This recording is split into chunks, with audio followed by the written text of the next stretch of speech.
meaning of joy, peace, and rest. Especially sa atin ng mga OFW. Doon sa purpose na yon. Bago mag-weekend, meron akong ka-office mate na he is Scottish. And he is a Christian. He has a degree of master in digital. A very smart and intelligent person na nakilala ko. Doon po sa office namin. He is a project manager under digital department. So he is running the marketing and businesses through digital platform. Those ERPs, SAP, under sa kanya. And then sabi niya sa akin, brother, sabi niya. Sabi ko, what? Sabi niya, are you excited this weekend? Sabi ko, of course. Of course, you know me, I'm a preacher, I'm a pastor. I'm always excited kapag weekend because this is our, again, opportunity to worship the Lord together along with our co-believers. Sabi niya sa akin, meron akong good news. Sabi ko, ano yun? I find my purpose. Meron akong ministry. Sabi niya, mate, I have a ministry. Sabi niya, ano yun? Ang laking tao nun. 6-footer. Napakatalino. And he's a project manager. Sabi ko, ano yun? Parang curious ako doon. Sabi niya, merong isang ministry na in-entrust sa akin yung pastor at yung church. Sabi ko, wow. Talaga. So, sabi ko, siguro multimedia, siguro medyo related sa digital, ganyan. Sabi ko, ano yun? Sabi niya, I will be a teacher. Teacher. Some kids, ages 6 to 10. And I am so grateful, sabi niya, and I'm so excited. Grabe, No, he find his purpose in serving the Lord by teaching the kids sa church, ages 6 to 10. Sabi ko, ba't hindi pa sinama yung 11 at 12? Sabi niya, yun lang daw eh. But I'm so happy. Di ba? So our life is all about God, We will find our purpose in serving the Lord. Amen? Kanina pong maaga kong hinatid yung kapatid ko, pauwi siya ng Pilipinas. Ang church service po nila ay dito rin sa lugar na ito, pero evening service sila. Evening service. Marami sila. Tapos sabi niya, yung church namin sa Pilipinas, she will be speaking tomorrow. She's a preacher also. So she will be speaking tomorrow. Tapos merong nagplant nung church na yon, bagong planted na church somewhere in Las Piñas. Now, I remember before when I was isa ako sa mga youth leader doon sa church namin sa Pinas. Way back years ago. I-compute nyo na lang kung anong taon. Ano pa ako noon? Teenager. Tapos meron akong kasamang pastor. Then sabi niya sa akin, hindi na ako babalik doon sa seaside. Merong seaside kung meron ditong taga Parañaque, Las Piñas, Parañaque, that for seaside. May seaside doon. Tapos merong eskinita, papunta doon, and then merong mga nag-ano ng isda. May mga bulungan ng isda doon. Sabi niya, hindi na ako pupunta doon. Sabi niya, bakit? Hindi pala. Ang sabi niya, samahan mo akong pumunta doon kasi takot na akong pumunta doon. Sabi ko, bakit, Pastor? Kasi every time na pupunta siya doon, in one corner, merong isang nag-ano ng balisong. Tinatakot siya. Lagi siyang ini-intimidate. Balisong. Every time na pupunta siya, meron siyang binabible study doon, somewhere doon sa seaside. Laging may nakabang sa kanya, tinatakot siya. Isang beses natakot daw siya, so hindi siya tumuloy. Tumakbo siya pabalik. Tapos, yung mga susunod, sabi niya, kung magpapatakot ako dito, walang mangyayari sa ministry ko. And this is my purpose. Sabi niya, walang mangyayari sa purpose ko. Ganyan. So, tinuloy niya. Sabi niya, Lord, ingatan mo ako. Yan. So, tinuloy-tuloy niya hanggang sa hindi na siya nagpapasindak. Ginaganan yung balisong, kutsilyo. Sharp, knife. Hanggang sa nagtuloy-tuloy yung BS, ganyan. Hanggang siya po ay na-assign sa Batangas. Na-assign siya sa Batangas. Hanggang sa meron ng ibang napunta doon, And then doon siya na-assign sa lugar namin naman sa Batangas. So nag-plan siya ng church doon, nag-pastor, ganyan. And then many years ago, siguro ako po ay college na the time.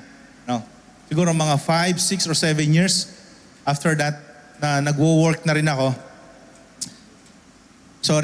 Nagwo-work na ako noon. Tapos, nagkita kami ni Pastor kasi church anniversary nung church namin sa Parañaque. Church anniversary. And then, in-introduce yung another story to, no? In-introduce noong host yung guest speaker. Okay, our guest speaker is Pastor, I think the last name is Domingo. Our pastor, he's a church planter in Bacolod. So he planted churches there. At nagkaroon ng mga congregation. Nagkaroon tayo ng isang district sa Bacolod because of this faithful man of God. Okay. And then, inintroduce yung pangalan niya, and then stand in front, and then nagpalakpakan, and then he started his preaching, no? And he started with his testimony. Nag-testify siya, no? Ang testimony niya is like this: I was once a lost man, no? Na lagi akong nakapwesto doon sa corner ng seaside, at lagi akong nagaganyan ng balisong, at tinatakot ko yung mga nagba-Bible study. Wow! Praise God. Amen? Sabi niya, lagi kong tinatakot. Merong isang matanda doon natakot sa akin. Hindi na siya bumalik. Sabi niya, kaya lang, every time ko siyang inabangan, hindi na siya bumabalik, na-curious ako. Sabi niya, ano kaya yung lagi, nalaman ko na siya ay napunta na sa Batangas. And then na-curious ako, inalam ko kung ano ba yung lagi niyang pinupuntahan doon. Bakit siya lagi nagpupunta doon at laging dala-dala yung kanyang malaking Bible? So, I went there, nakita ko may mga grupo, nakiupo ako doon, I heard the Word of God, and to make the story short, the Lord called me and here I am now. Wow. Siya po yung, so imagine, no? So what I'm saying is, our purpose, no? Ang purpose po natin, malalaman natin doon po sa ating Creator. He's the only one who knows the very purpose of our lives. And our purpose is to please Him. Amen? Hallelujah. Na-bless ba kayo? Oh, amen. Palakpakan natin ang Panginoon. Hallelujah. Alright, so now let me start with 2 questions. First question is, okay, why are so many people tired even after resting? Naranasan nyo ba yun, no? After nyong magpahinga, pagod kayo, no? Siguro nasobrahan sa tulog. No? Bakit kaya nangyayari yun, no? So after magpahinga, tulog, no? Ano sabi ng Bible? In the presence of God, there is rest. Gustong-gusto ko yung illustration ng Panginoon sa Matthew 11, no? Sabi niya, sabi ng Panginoong Jesus, come to me, those who are weary and heavily laden, and I will give you rest. Amen? Sa presensya po ng Panginoon, mayroong pahinga. Sabihin nyo nga, rest. Yung medyo may yung talagang nakahinga ka, rest. Ayan, no? In the presence of God, there is rest. So, wag po naman kayong matulog, Yes, I know, nasa presensya ng Panginoon, there is rest, but mamaya na lang kayo matulog. Right? So, yan. Pangalawa, next question, eto. Could it be that the rest we are looking for is not found in doing less? Pwede ba yon? Paano kung yung rest na hinahanap natin, is not found in doing less? What if in serving God more? Paano kaya kung yung rest na hinahanap natin, doon pala matatagpuan sa paglilingkod sa Panginoon? Is that possible na, Lord, thank you. Magse-serve na naman ako sa iyo. This is the rest of my soul. Nakakatuwa po yung setup ng OHB, Ang setup ng OHB, talagang andun kayo sa salas. Pag medyo malambot ang sopa, nakaupo ka doon. And you're listening, internalizing the Word of God. Talagang, that's rest, Ayan. So, maaaring totoo nga, no? We'll see later on, no? I-try nating i-dissect yan. So, these are the two questions, no? So, another here, have you ever come home tired from work? Yan, ito yung mga question. I did not put there. No? With nothing left to give. So, ikaw ba ay pagod, galing trabaho? Parang yung commercial ni Dolphy, ano? Pagod, galing trabaho. Ayan. And nothing left to give. Yung wala ka nang natitirang lakas para ibigay sa Panginoon. Lord, I'm so tired. I don't have anything left to give. No, kaya ako'y magpapahinga na lang. Is that the real meaning of rest? Ano? So hands tired, body tired, mind, especially yung yung isip. Ano? Dati po, when I was on site, kapag umuwi ako, ang pagod sa akin, katawan. Tsaka isip na rin. Pero ngayon, hindi naman ang katawan, pero yung isip, mas nakakapagod yung isip, ano? Kaysa yung katawan. Ano? Mas nakakapanghina kapag yung isip mo yung pagod.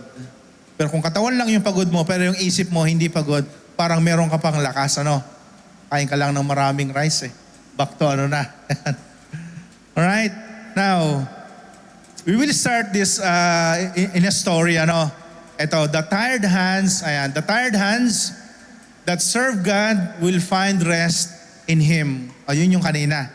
Now, will you agree with that? No? The tired hands, pagod. Yung word pa lang na tired, nakakapagod na, no? That serve God will always find rest in Him. Alright? So, there's a story before I read, no? Before we start with the title, no? There was a story about a couple. Sino yung mga couple dito? At sino yung mga gustong magka-couple? Ayan. Ayan. There was a couple in the Bible, in the book of Acts, chapter 8, Priscilla and Aquila. No, nabigyan ko na ng glimpse. No, hindi po Priscilla and Jonathan. No, si Jonathan ay best friend yan ni David. So, Priscilla and Aquila. So, there was a story. No, they were hard-working tent makers. Mag-asawa sila, tent makers sila. No, with busy lives. Yet, they still opened their home, taught the word, and helped build the church. Okay? Yun yung story. Their hands work for income. No? Katulad natin. No? But their lives work for eternity. Okay? We will take a look. Ano, yung story nila. This story will teach us, the tired hands that serve God will always find rest in Him. Right? Next. Let's start with this. The title is, ito po yung title. At ginawan ko ng caricature para makita natin, no, somehow meron tayong idea sa mag-asawa. Parang kamukha ni ni Priscilla nga. Kamukha ni Priscilla. Lagyan mo lang ng konting si Kuya Joe, parang kamukha niya yun eh. So the rest found in serving. Pwede ba yun? The rest found in serving. Magse-serve ka, makaka-experience ka ng rest. Pwede ba yun? So meron tayong tatlong text. Acts chapter 18, verses 1 to 3. Yan po yung story ni Priscilla and ni Aquila. And then, Acts chapter 18, verses 24 to 26. Talon tayo doon. And then yung Romans 16, 3 to 6. So let me start doon sa first text natin. Yung Acts chapter 18, verses 1 to 3. Yan. Okay? In Corinth, ang setting po nito ay sa Corinth. Okay? Sa Corinth, a Gentiles area. After this, Paul left Athens and went to Corinth. So, galing siya ng Athens kasi nagkaroon ng medyo persecution doon. No, si Apostle Paul po ay going to so many places as a missionary. Okay? So umalis siya doon because of some disputes, and then went to Corinth. There he met a Jew named Aquila, a native of Pontus who had recently come from Italy. So he's a Jew, tapos naka-base sa Italy. The reason why Jews are scattered, yun yung diaspora nila. The time during their diaspora, scattered sila kung saan-saan sila. Okay, so Aquila, a native of Pontus, who had recently come from Italy with his wife Priscilla. Because Claudius had ordered all Jews to leave Rome, Paul went to see them, and because he was a tent maker as they were, he stayed and worked with them. Literal po na itong mag-asawang ito, business people, businessman. They are literal na tent maker. Nagbi-business sila ng tent. And then trader din sila, itong mag-asawang ito. Okay? So na-meet sila ni Apostle Paul. And si Apostle Paul, kasi nga self-earning siya sa kanyang ministry that time while waiting for Timothy. Hinihintay niya si Timothy at saka si Apollos yata that time para sa support. So before that, siya po ay tent maker din. So nag-meet sila. And he stayed and worked with them. Nakipag-business partner si Apostle Paul sa mag-asawang Priscilla and Aquila. Okay? Now, talon tayo sa verses 24 to 26. Ito. Dumating na si Apollos dito. Meanwhile, samantala, a Jew named Apollos. Anybody knows Apollos? Apollos and Apostle Paul, they are both a figure in the New Testament as a missionary. Si Paul, parang ka-level niya si Apollos. Okay. Now, Apollos, a native of Alexandria, Egypt yun, di ba? Alexandria. Came to Ephesus. He was learned man, matalino. A learned man. In the Old Testament, in the New Testament or in the Bible, if the Bible says a learned man, ibig sabihin po, siya ay matalino. Yan. Parang yun naman talaga meaning nun no? Later on, we will see more of that. Okay? Now, with a thorough knowledge of the scriptures, alam niya yung scriptures, he had been instructed in the way of the Lord, and he spoke with great fervor and taught about Jesus accurately, though he knew only the baptism of John. Ang alam lang niya, matalino siya, and he is bold. Kaya lang, limited lang yung nalalaman niya when it comes to Christianity doon sa baptism ni John. Pero napaka-bold niya, pero hanggang doon lang siya sa baptism of Apostle John. Pero ang sabi doon sa bandang unahan, meron siyang thorough knowledge of the scripture. When you say scripture sa Bible, it talks about the Old Testament, the law. Genesis, Exodus, Leviticus, Numbers, those law, Mosaic law, lahat ng mga naka-layout na law ng Jews, alam niya yon. So parang may Pharisee yung kanyang knowledge. Okay? Now, then sabi dito, he began to speak boldly in the synagogue. Baptism lang ni John ang alam niya. Pero he speak boldly in the synagogue.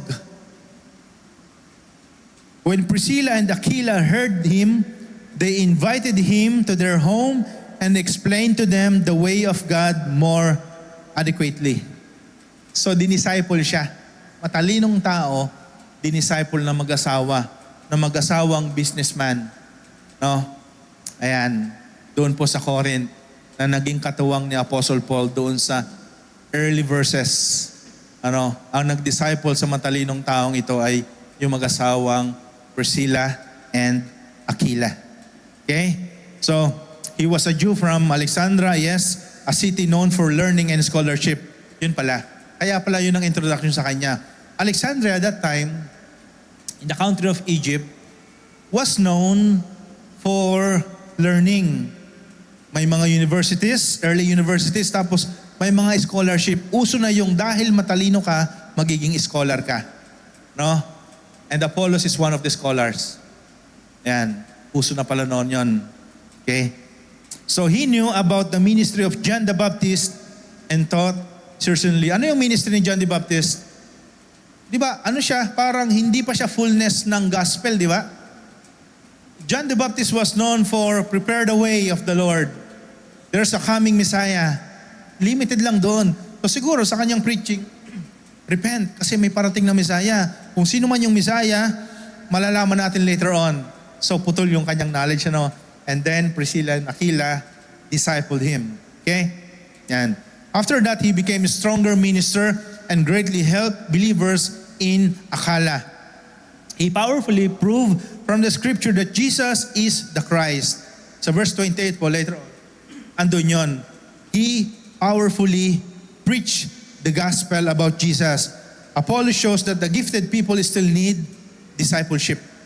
Ayan. Kaya po, mahalaga ang discipleship. And those who are teachable can become powerful servants of God. Next, talon tayo sa Romans naman, pangatlong text natin. The book of Romans, chapter 16, verses 3 to 5. Binibilisan ko yung yung intro.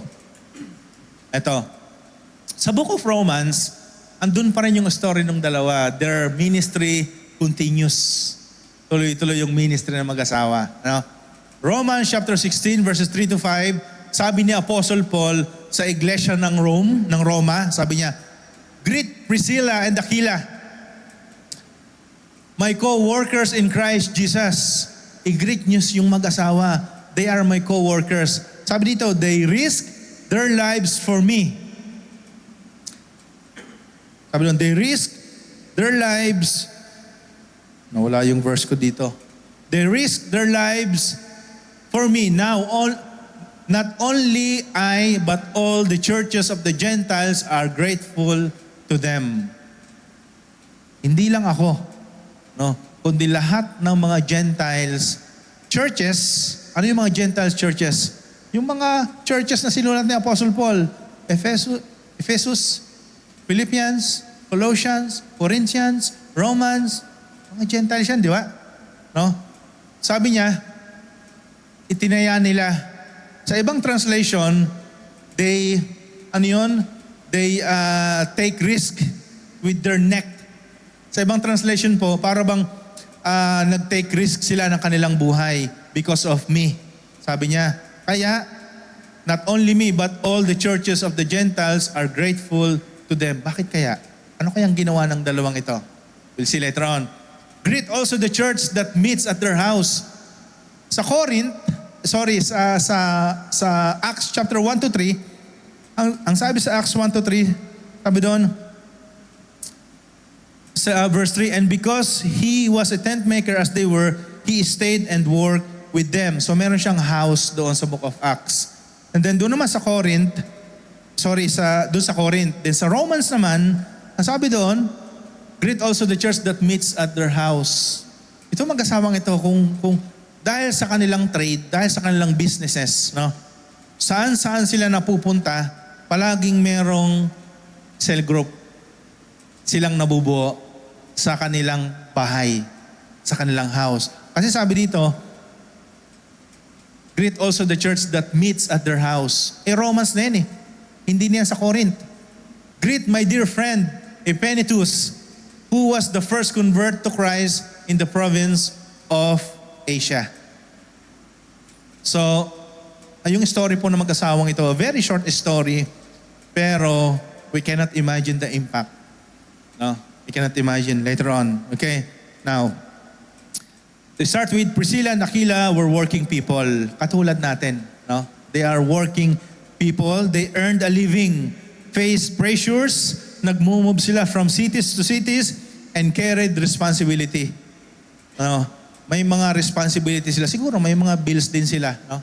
May mga bayarin din siguro sila. No? Katulad natin. Nakita ko yung sinend ni Brother Salver kahapon sa group chat. Natawa ako doon eh. Na sinabi niya. Okay, siguro may pagkaganon din, no? Na-receive yung salary eh. Ching! The next day, finish. Yun ang nakita ko sa message. Okay? Now, So, they carry responsibility, yet in the middle of tiring life, they continued serving God. Bakit kaya, no? At that time, ang kanilang business, hindi yung online business. Ngayon, ang online business, yung magpapa-order ka online, naka-live ka. Buti sana kung ganun lang, no? Pero yung talagang they move cities to cities, nagbi-business sila, their trade, tent maker, at saka nagte-trading sila along with Apostle Paul, and they are doing their missions. To give you a glimpse, tinatanaw ni Apostle Paul na malaking utang na loob niya sa mag-asawang ito.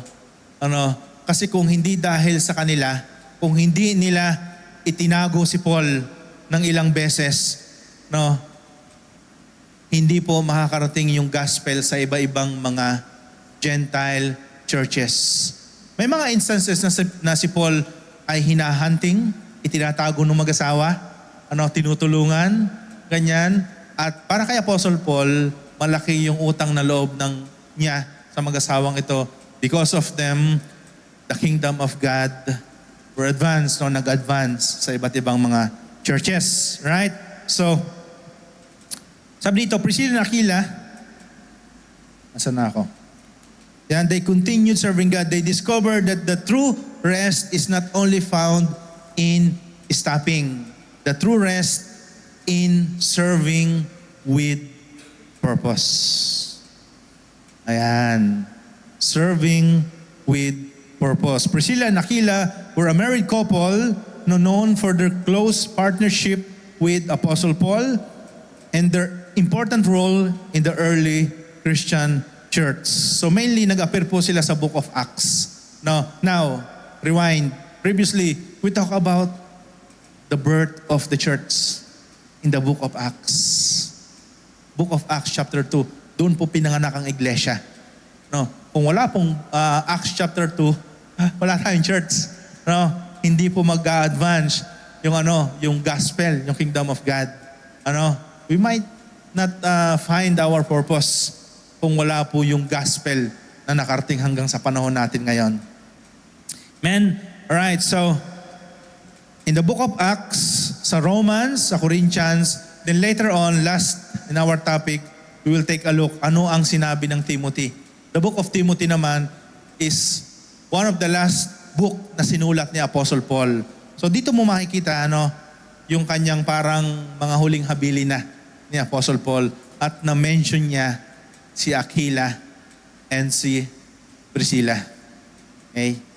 Si Aquila and si Priscilla, or si Priscilla and Aquila. They were tent makers, same trade with Apostle Paul. Okay, next.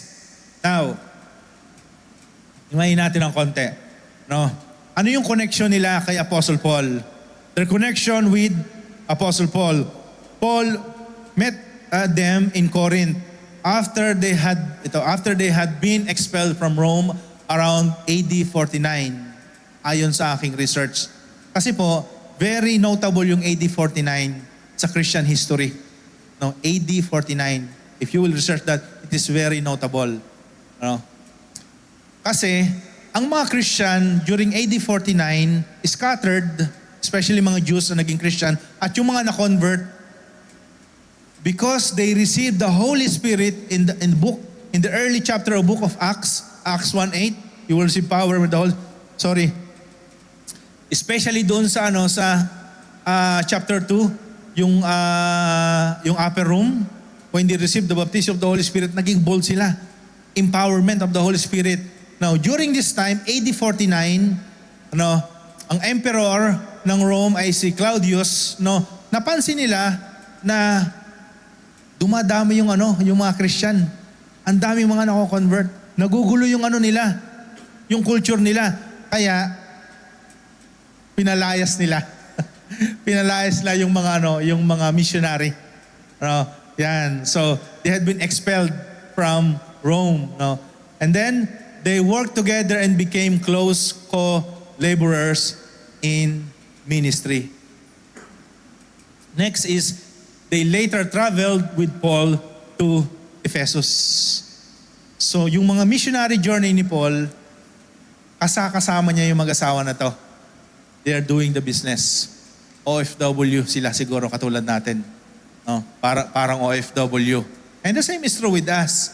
Ano po? It doesn't mean that you are here, no, malayo sa Pilipinas. The only purpose na meron ka is to earn a living. No. Hindi po yun yung main purpose natin. There must be a reason why the Lord brought you here. Baka mamaya isa ka rin doon sa katulad ng pastor na nagplant sa Bacolod. Nagaganyan lang ng balisong. Then to make the story short, nagplant na ng mga churches. Di ba? He find his purpose. Amen? Hallelujah. Right, next, their ministry. Let's take a look with their ministry. They hosted a house church. May mga Bible study. Sa lahat ng bahay na tinitira nila, lagi nakakapag-put up ng Bible study, ng OHB, ng cell group. Ayan. Kaya nga po,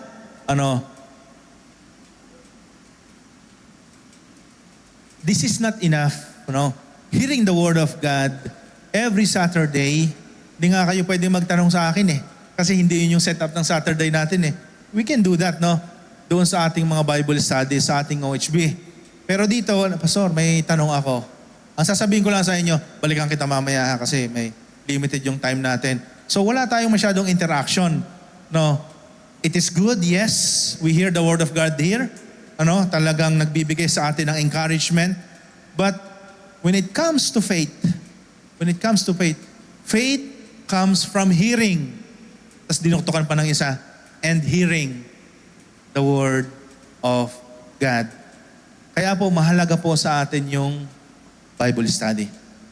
Mahalaga sa atin yung OHB. Amen? Right, sige, balikan natin yan. They hosted the house church dun sa Romans 16. They are especially known for teaching Apollos. Grabe yung ng dalawa, Meron silang na-disciple na isang scholar, na isang matalino. Yung alam niya hanggang doon lang sa ni John the Baptist, sa teaching ni John the Baptist. Then right after that, naging ka-level na niya si Apostle Paul, si Apollos, at saka si Apostle Paul. Okay? They explained the way of God more accurately to him. In-explain daw nila yung way of God accurately sa Acts 18:26. Then Paul calls them his fellow workers in Christ Jesus and says, they risk their lives for Him. Ayan. So why?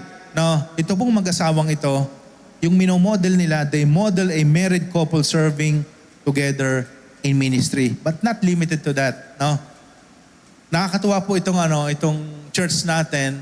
Our church is, para bang, ang mga churches po, this is how the Lord, paano niya binubuo yung church. This is not the works of man. Many people say, naman yung church na yan, naman ay mga tao lang na nagkakatipon-tipon yan. Nakakatuwa po kasi our church, composed of families. Kung magkakount po tayo, ilan yung family meron dito? Family, merong couple. Ang dami. Ang dami. Mamaya pong gabi, dito yung service ng church ng kapatid ko. They are 160 to 180. Yung mga chair na yon, sila yung gumagamit nun. Bawat corner may nakaupo. Nakikita ko yung video, pagpapalapak sila, ganun na lang Kasi hindi na masyadong, 180 sila And then, siguro mga 80 or more than 80% nila ay mga singles.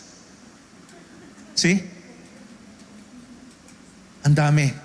Ayan. May mga family din. But here sa church natin, iba naman yung setup na ginagawa ni Lord. Mga families. So, ganyan po. If you will go to Korea, ang setup ng church, Korean church, they are known as a praying church. Kung mag-pray sila, from early morning, meron silang prayer mountain, meron silang prayer room. Yung mga Christian doon, pag nagpagawa sila ng bahay, meron silang prayer room. Isang known preacher invited in Korean church, American pastor siya, narinig ko napanood ko yung kanyang testimony. Sabi niya, the call time is 5 a.m. He will be preaching, magpipreach siya sa isang church sa Korea, and the call time is 5 a.m. Sabi niya, ito, kilala ko ang mga to. Maaaga tong mga to eh. Itong mga Korean. Kasi before they start, ang haba ng time nila sa prayer. Sabi niya, aagahan ko bukas. Ando siya sa hotel. Inagahan niya. Dumating siya ng 4 a.m. Kasi 5 yung call time eh. Dumating siya ng 4 a.m. And to his surprise, siya yung last na dumating. That's the Church of Korea, no? Now, if you will go to US, no, ang setup naman ng mga churches sa US, they are descending church. Sending church. Ang dami pong nare-raise ng mga missionary from US going all over the world, no? Nagpa-plan sila ng church, nagmi-missionary sila, ang dami. Ano, mga missionary, kahit nung bata ako, may mga nakikita ako missionary na mga American sa amin. No. And then they are known for a mission church. Di ba? May mga may mga identity yung mga churches. No, if you will go to Australia, what do you think? Australia. Ano naman yung Yes, singing and worshiping church. Yun naman yung identity ng Australia. Amen? Now, syempre, Pilipino, magpapahuli ba? Pilipino. Ang tawag nila sa Pilipino ay mga manggagaya daw. Ano?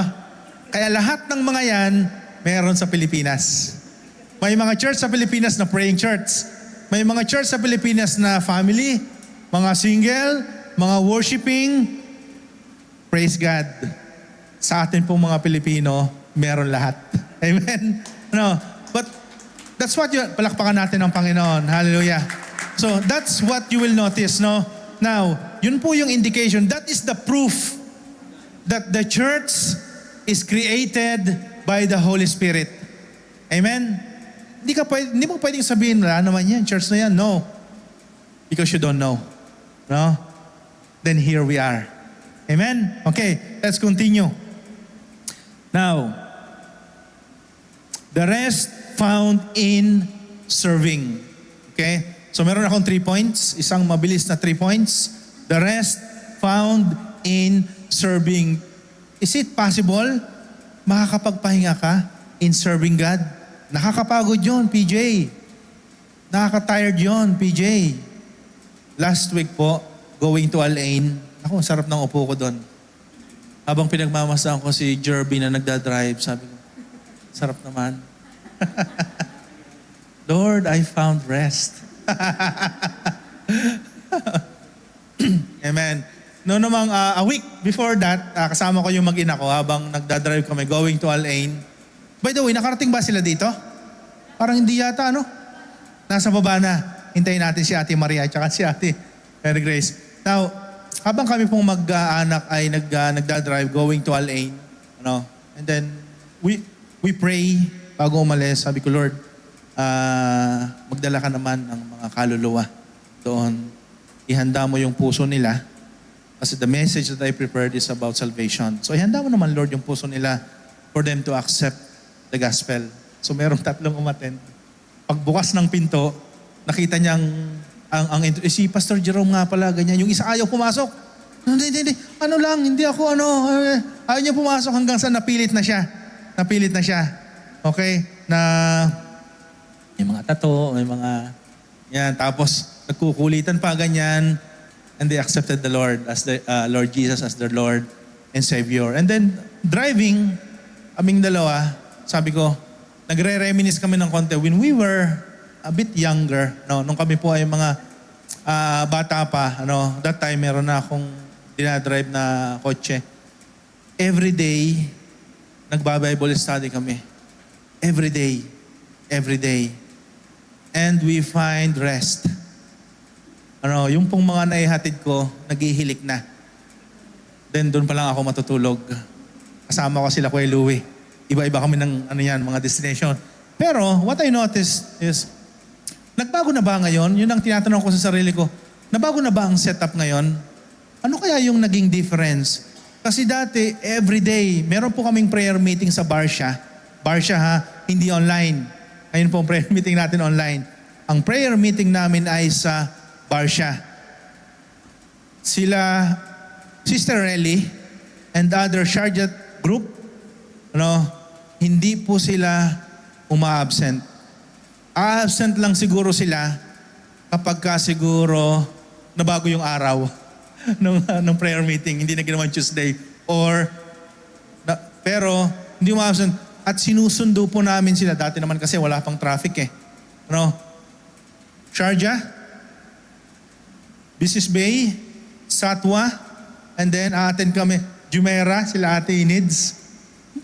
Oo nga, naalala mo yun ate, hindi naman tayo ma-absent nun, no? Barsha, prayer meeting, Barsha, ang layo. Halos kumpleto yung members ng church. Hindi po yun online. Kaya sabi ko, meron bang nabago? Bakit kaya hindi na yun kayang gawin ng Christian ngayon? No, I'm asking myself also, and at the back of my mind, no? Ano kaya yung nabago? Siguro, more on emphasize that the rest found in serving God. Kasi nga, hindi kami nakaka-attend kasi pagod. Nagpahinga. Bug. So it means, serving God is tiring. But very clear sa buhay nitong mag-asawang ito that serving God is the rest of our soul. Amen? Will you agree with that? Or hindi pa masyado? Kasi kung agree na, pwede ko nang putulin. So, hindi pa masyadong agree, tuloy natin. The rest found in serving. Okay. Rest found when we open our home to God. That's why, this is what I'm saying. Salamat sa Panginoon that the setup, ng ating church ay mga families. Because this topic is very, very much applicable sa atin bilang iglesia, mga kapatid. I'm not standing here in front just to say a words, no. I just want to encourage everyone, na pagtulong-tulungan natin ito. So rest is found when we open our home to God. Okay? That's the first point. Their house became a place for fellowship and worship. Tahanan. At yung dalawa, kapag ang usapan ay pagod at pagod lang, talagang literal na pagod yung mag-asawang yon. But they are hosting. God used their ordinary home for extraordinary ministry. The gospel will not reach to Gentiles. Yung church, hindi mabubuo sa Gentiles kung hindi tumulong itong mag-asawang ito. Man, a home filled with God's presence becomes a place of peace. Man, so when you open your house for God, God fills your house with rest. Amen? Amen? Alam niyo po mga kapatid, I want to encourage you today, especially sa atin as a family, if you will try to open your house for the works and service ni Lord, you will experience something, na ang sabi ng Bible, no eye has seen, na hindi pa nakita ng mata, no ear has heard. Okay lang ba sa inyo yun? Ayan. Why? Imagine, mamaya, we will see the end story of Priscilla and Aquila. So kahit saan pumunta ang mag-asawang ito, merong OHB sa bahay nila, merong Bible study, and they found rest with that. Pangalawa, mabilis. So pangalawa, rest is found when we share God's Word. Acts 18:24 to 26. Yung kanina, tinuruan nila, dinisciple nila si Apollos. Siguro this is what I feel kung bakit rest, Tsuri ko lang naman to. Tsuri ko lang. Siguro rest kasi na-disciple nila si Apollos Yung mga lugar na dapat silang dalawang mag-asawa yung pupunta, meron ng ibang pupunta. Di ba? Kapag nakapag-disciple ka, so I'm not saying gagaan yung trabaho mo, hindi. Kundi may mamumobilized. Amen? Rest. Sabihin nyo nga ulit, rest. May mamumobilize. Parang lalo kayong napagod rest. Okay? Yan. So, they help teach Apollos more accurately. The Word of God refreshes tired minds and weary hearts. Amen? Welcome, Sister Marie, Sister Mary Grace, Brother Ahmed, how are you, my friend? Ayan. So sila po yung pinupuntahan natin sa Alain. Ayan. Sige po. Let us start from question. Joke lang. We're talking here about the opening the house for the Lord. And exactly what Ate Marie is doing. Opening the house for the Lord. Why? Because opening the house for the Lord is the real rest. Ayan. Okay? Pangalawa, rest is found when we share God's Word. The Word of God refreshes tired minds and weary hearts. Sabi ng Bible, come to me, those who are weary and heavily laden, and I will give you rest. Amen. Rest. Sino kumanta nun? Si Basil Valdez, Hindi nakilala ng mga kinuwento lang sa akin ng parents ko na siya yung kumanta nun. Si Basil Valdez. Okay, so the world, ang mundo, the world drains you, but God's Word restores you. Di ba? In our busy week, sa busy buong linggong pagtatrabaho natin, it is comforting to hear the Word of God. It is so refreshing to hear the Word of God. Tinestify ko nga kila Ate Marie last week. Meron akong friend. I have a friend na siya po ay doon sa isang, I will not say yung three letters ng kanilang sekta. The 3 letters ng sekta nila. So we understand. Now, nagkaroon siya ng problema dito. Siya po ay nakabase sa, I think, Russell Kaima, somewhere there. Then tumawag siya sa akin, sabi niya, Jerome, siya po ay, high school pa kami, siya po ay nasa religion na yon. Yung 3 letters na yon. Okay? Andun na siya. And then tumawag siya sa akin, sabi niya, Jerome, natanggal ako sa trabaho, then yung mister ko naman ay part-time lang, ganyan. Tapos, parang may someone na may sakit pa sa family. Basta marami siyang issue sa buhay. And then, sabi ko sa kanya, okay, di ipag-pray natin, pero alam mo ba, ang sinabi sa may sinabi ang Bible sa sa Jeremiah 29:11. Yung palang very basic sa atin ng mga Christian, yung verse na yon. So, sabi sa Jeremiah 29:11, for God so loved the world that He gave. Hindi ba? Iba pala, buti na lang, attentive kayo. Sabi sa Jeremiah 29:11, for I know the plans I have for you, declares the Lord, plans to prosper you and not to harm you, plans to give you hope and a future. Sabi ko, may plano sa iyo si Lord. May plan sa iyo si Lord. You need to know His purpose. And you will find all that you need. Sabi ng Bible, Matthew 6:33, seek first the kingdom of God and His righteousness, and all these things shall be added unto you. Ang dami ko nasabing verse sa kanya. Alam mo, sabi niya sa akin,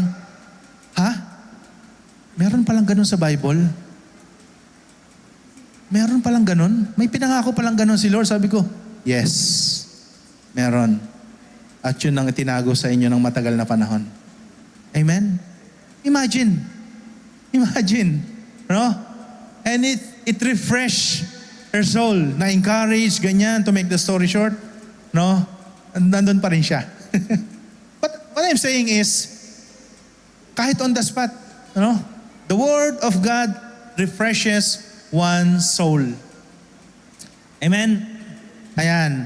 Okay, so, while doing that, yung sa mga trade natin, still we find refreshment, we find relaxation in hearing the Word of God. Men, alam niyo po, mahalaga yung salita ng Panginoon. What if bukas meron kang haraping isang sitwasyon, tapos sinabi ni Lord ngayon, tapos hindi mo napakinggan, ano yung gagawin mo bukas? Kaya mahalaga po yung pakikinig ng salita ng Panginoon. What if? The Bible said, you have the power to rebuke the power of the enemy. Pwede mo palang i-rebuke. Pag merong dangerous or any distraction or anything na masamang mangyayari sa iyo on the spot, in the name of Jesus, pwede mo siyang i-rebuke. Hindi mo narinig yung preaching ni PJ. Kinabukasan, eto na. Anong gagawin mo ngayon? Kaya po mahalaga yung pakikinig ng Word of God. Kasi hindi man ngayon, what if tomorrow? What if next week? What if next year? Naalala ko yung sinabi nung maingay na yon sa unahan. Siguro tama naman yon, no? Kasi kinote niya yung verse eh.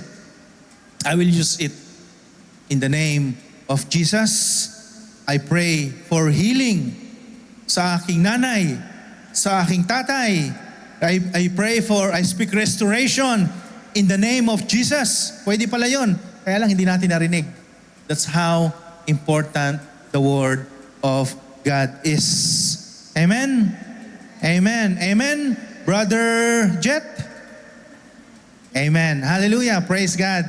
Si Brother Jet po ay taga rito, and then naghahanap siya ng church, and he find this church, and I pray and I believe that the Lord will do something sa taong ito for His glory. Amen? All right. Praise God. Lastly, rest is found when we live for eternal purpose. Rest is found when we live for eternal purpose. They work daily, yet live for something greater than income.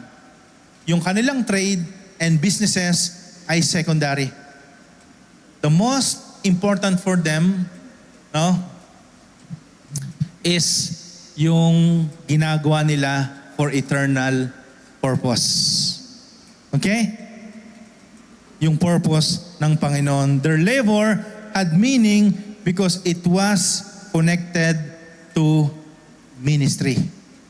Connected siya sa ministry. Kaya nagkaroon ng meaning.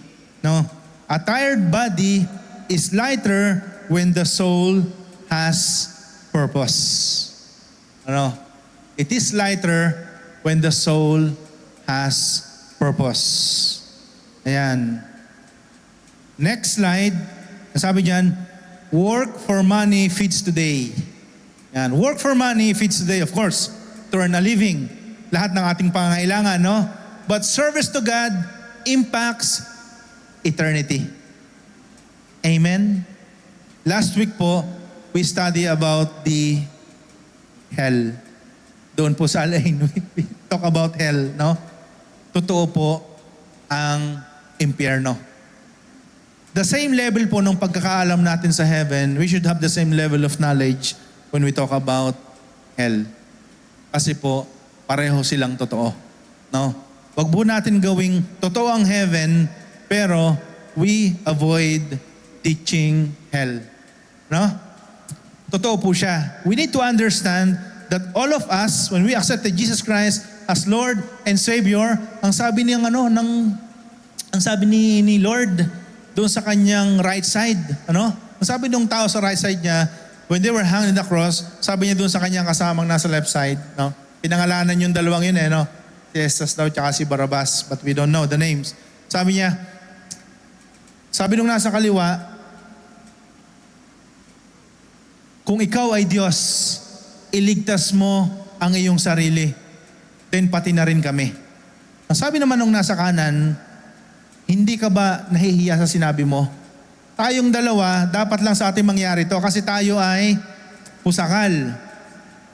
But this man, wala siyang kasalanan. And then sabi niya kay Lord, Lord, remember me.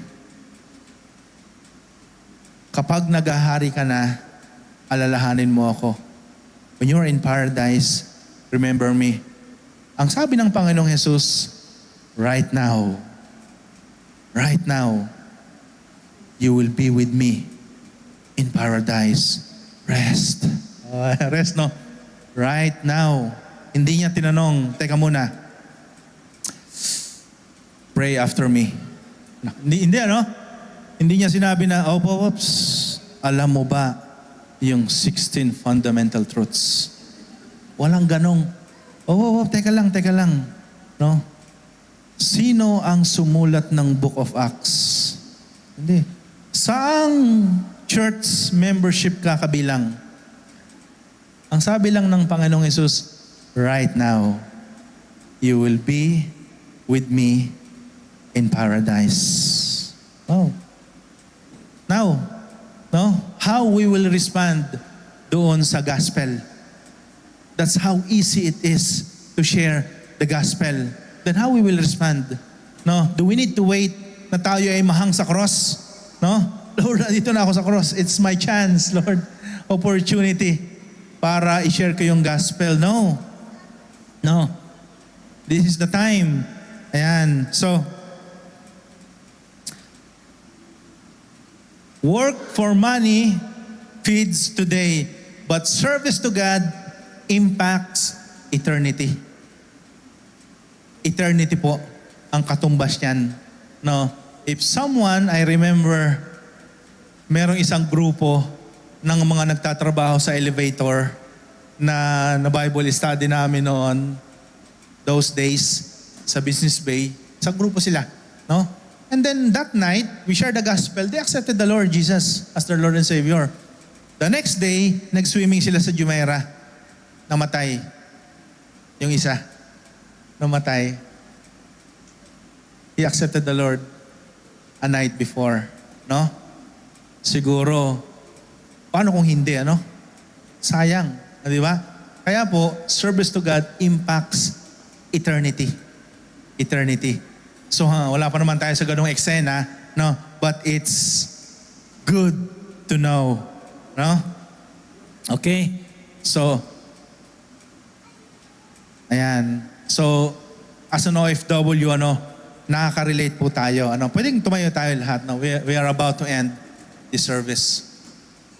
Now we understand, We understand the purpose of serving God. It is not something that will take our time. No? Ang paglilingkod po sa Panginoon, hindi to something na kailangan ko nang pumili between my family and my ministry. No. You can do it. No. You can do it while doing your daddy and mommy and brother and sister duty in serving God. Because serving God is our rest. Amen? Now, ito yung final biblical mention na sinabi ko kanina. Ano yung naging story ng dalawa mag-asawa? Si Priscilla at si Aquila. Last moment na na-mention sila sa Bible, no? Now, ito yung cycle nila, no? In Rome, they are serving, no? Still serving doon sa Rome. Nagsiserve sila, di ba? Then pinalis sila doon. Bakit sila pinalis doon? Kasi nga, nagiging bold na sila. Si Claudius, pinalis niya yung mga Christian. Kasi masyado na sila nagiging bold, nagugulo na yung mga culture nila, no? So Paul greets them in Romans, no? He calls them my fellow worker in Christ. Says they risk their necks for Him. Itinaya nila yung kanilang security. Bawal papatayin kapag meron kang kinupkop na isang convert. Sila yon. Kinukupkup nila si Apostle Paul. Kaya sabi niya, they risk their necks for him. Mention that a church met in their house. May Bible study, may OHB sa bahay nila. This shows they were still active in ministry and hospitality. Now, in Rome, they are serving sa Rome. Next, punta sila ng Ephesus. Sa Ephesus, they are still ministering. No, in the next slide. Sa Ephesus, they are still ministering. Paul mentioned them in Corinthians 69. Nasabi doon, Aquila, ito Corinthians na to ibang setting na to. Aquila and Priscilla greet you warmly in the Lord. laging i-greet nyo sila. Sabi sa Corinth, i-greet nyo sila. Ano? Ang sabi sa Ephesus, i-greet nyo sila. Lagi nilang greet. So talagang nagpupunta sila kung saan-saan. Siguro nagpunta ng Qatar, nagpunta ng Saudi. I-greet nyo yung dalawang yan. I-greet nyo yung dalawang yan kasi matindi yung ginagawa nila sa ministry. Aquila and Priscilla greet you warmly in the Lord together with the church in their house. Together with the church in their house. Ephesus na ito. Corinthians na to. Pero still together with the church in their house. Meron pa rin sa kanilang tahanan. Again, they are hosting believers and serving. Okay? Siguro pagod na sila, ano? Next. Pangatlo, ito yung final mention in the scripture. One of the last books ni Apostle Paul. Ano po? Their last mention in the Bible is 2 Timothy 4:19. Dito po, huling nakita yung account ng mag-asawa. Ito yung huling account nila. No? Sabi dito, their last mention in the Bible, 2 Timothy 4:19, ano? Greet Priscilla and Aquila. Greet na naman. Greet Priscilla and Aquila. Nasa book of Timothy na yan. No? This likely places them in Ephesus again. Is still known, is still faithful, is still connected to the work of God. Ito yung powerful, no? Ito yung powerful. In the end, no? In the next slide, in the end, they are still, the Bible does not end their story with fame. Hindi po natapos yung story nila, okay. And lastly, sila ay napakasikat na ng mga minister. And lastly, sila ay mayaman na because of their business. And lastly, no, they have their own titles in the last account na meron sila. Sa last writings ni Apostle Paul, they are still serving. They are still together. Magkasama pa rin sila. They are still opening their homes. Lahat na lang ng mga churches, sumulat si Apostle Paul, i-greet nyo yung dalawa. Pati yung mga nag-gather sa bahay nila. They still remembered by Paul. Lagi pa rin nilang ino-open yung house nila. At lagi silang naalala ni Paul. Every time no merong susulatan si Paul na mga Gentiles na churches, no? Lagi niya sinasabi, i-greet nyo yung dalawa. No? Kasi tinaya nila ang buhay nila para makarating sa inyo yung gospel. No? They are still faithful until the last mention. Hanggang sa mga huling scripture accounts ni Apostle Paul na sila ay mine-mention, they are still faithful. Amen? Palakpakan natin ang Panginoon. Hallelujah. No? They were tent makers by day. Yes, para pong tayo, no? We are OFW. No, we are tent makers. No, we are living our lives to provide for our family. No, earn a living. No, and they are servants of God by life. Pwede nating sabihin na, Lord, we are OFW. Pagod, Lord. Yung duty, yung amo ko, yung trabaho, yung office, yung work, yung hard works, the works of our hand, yung ginagawa na, palipat-lipat kami ganyan. No? So Lord, we are a laborer by day. But praise God, yung mga Kristiyano dito sa room na ito, they are servants of God by life. Amen? Hallelujah. Palakpakan natin ang Panginoon. The servant of God for life. Merong, when I was younger, don't worry, last story na to, I always hearing this song, hindi nila kakantahin, hindi ko rin kakantahin. Let me narrate that to you, Merong kanta, very popular song, that says, nagsimula siya sa question. Ang sabi doon, I know, most of you alam itong kantang ito. Sabi doon sa kanta, kailan pa ibibigay ang buhay mo't lakas, sa Kanya na nagbigay ng buhay na wagas. Kailan pa, anong next lyrics? Kailan pa, the last part nun, kailan pa maglilingkod sa Diyos? Ito pala. At kung ang araw mo'y lumipas na. Ayan, no? Kung ang araw mo'y lumipas na, makuha mo pa kayang siya'y paglingkuran? If your age, no?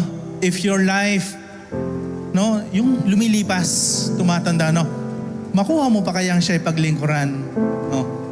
Kailan pa kaya maglilingkod sa Diyos? Kung hindi ngayon, kailan pa? Kailan pa? No? So, I will not sing that song, no? But the lyrics is so true to all of us. Amen? At kung ang araw mo'y lumipas na, we are still strong, no? Sino po dito ang malakas pa? Sabi ni Nanay Ligaya, malakas pa, no? At kung ang araw mo'y lumipas na, makuha mo pa kayang siya'y paglingkuran, no? Now, this is the time. Amen? Ito yung time, no? The purpose of life, no, is to please the Lord, no? And our life is all about God. Nothing more, nothing less. Do not think that you are smart and intelligent, no? And your life is all about you. No, no, no. Your life is all about God. Yung istorya ng Panginoon ang bubuuin mo sa iyong buhay. Hallelujah. Praise God. Amen. Amen. Hallelujah. Pwede tayong mag-worship kay Lord, no? Shall we lift up our voice, no? Let us worship the Lord. Amen. Alam niyo po, the salvation that we have right now, no? Yung salvation na meron ka ngayon will not happen kung walang tinawag si Lord para mag-share ng gospel na yan sa iyo. Ano? And what we are doing, ang gospel po, hindi pwedeng huminto sa buhay natin, no? Katulad ni Priscilla and Aquila, no? It must be transferred from cities to cities. Merong isang key na pinakita yung mag-asawang ito. Open your house. Open your house. Open your house. Let us worship the Lord. Hallelujah.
only for opening our mind and hearts, Lord God. And thank you in advance, Lord, for opening our houses, Lord God, for your glory, Lord. Hallelujah. You know, church, most of us here are maybe OHB practitioner. No, most of us here are for a long time been here with us. No, I will not say for the last time, no, but once again, church, we would like to encourage you. No, may the Holy Spirit empower all of us. No, that once again, ibalik natin yung sigla ng paglilingkod sa Panginoon. Amen? Let us start all over again. No? Let us open our houses. No? Let us be part of the opportunity para po yung mga tao around us, no, that are in need of the gospel, of the salvation, and the word of God. Ano po?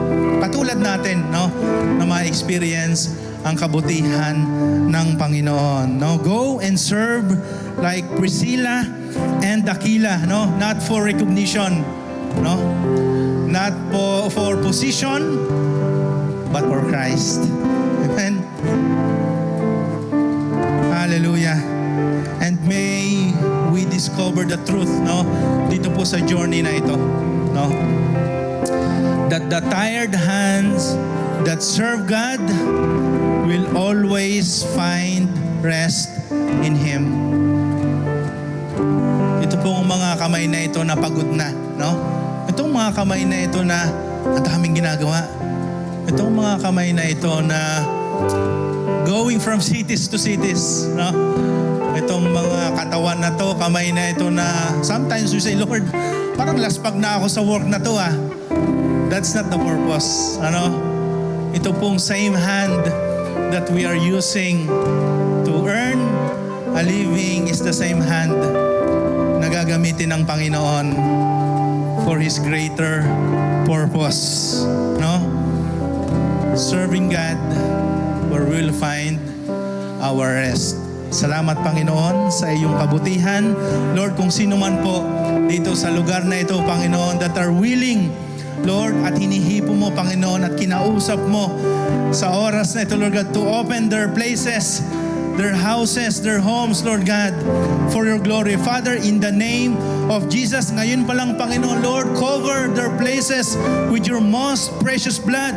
In the name of Jesus, Lord, fill those houses, Lord, with your Spirit, Lord God. Empower our people, Lord God. Empower your people here, Lord God.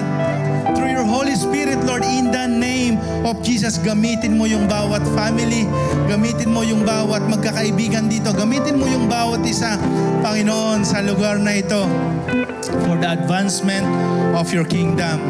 Hallelujah. And all the tired hand, no? All the tired hand that serve God, that find rest in Him, will say Amen. Amen. Hallelujah. Amen. Palakpakan natin ang Panginoon. Praise God.